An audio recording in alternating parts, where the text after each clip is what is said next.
Il y a un paradoxe concernant les emprunts. Par exemple, dans le cas de l'anglais. On sait que l'anglais a emprunté de manière colossale, massive aux Français. Et quand on entend quelqu'un parler anglais, on devrait être flatté de voir à quel point le français a impacté durablement, et même pour l'éternité, si on peut dire, la langue anglaise. De la même façon qu'en Afrique, lorsqu'on voit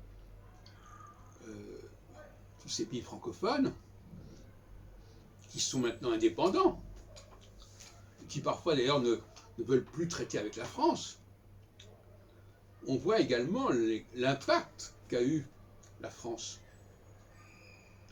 Donc le paradoxe, c'est que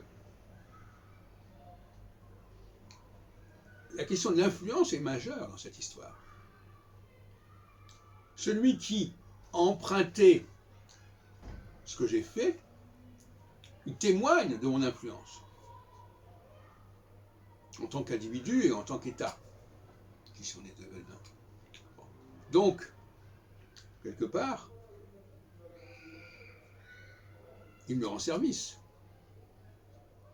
Il m'oblige, puisque il perpétue, il porte en lui, il véhicule la marque de mon influence. Je crois que c'est comme ça qu'il faut voir les choses. Si les Français voyaient les choses ainsi, ça se passerait mieux.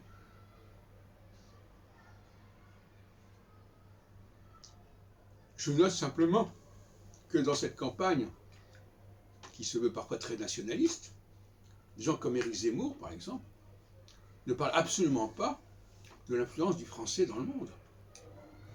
Pas seulement dans les pays francophones, ce qui est un premier degré, mais dans les pays anglophones.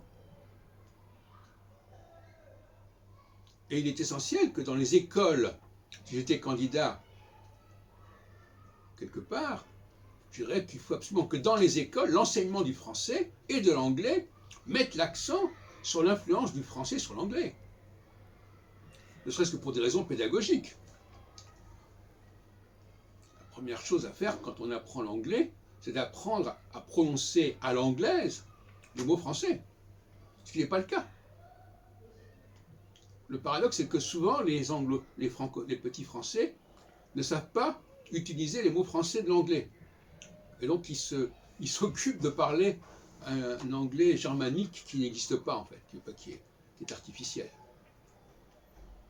Moi je sais que mon anglais s'est considérablement amélioré le jour où j'ai appris à utiliser les mots français qui existent en anglais.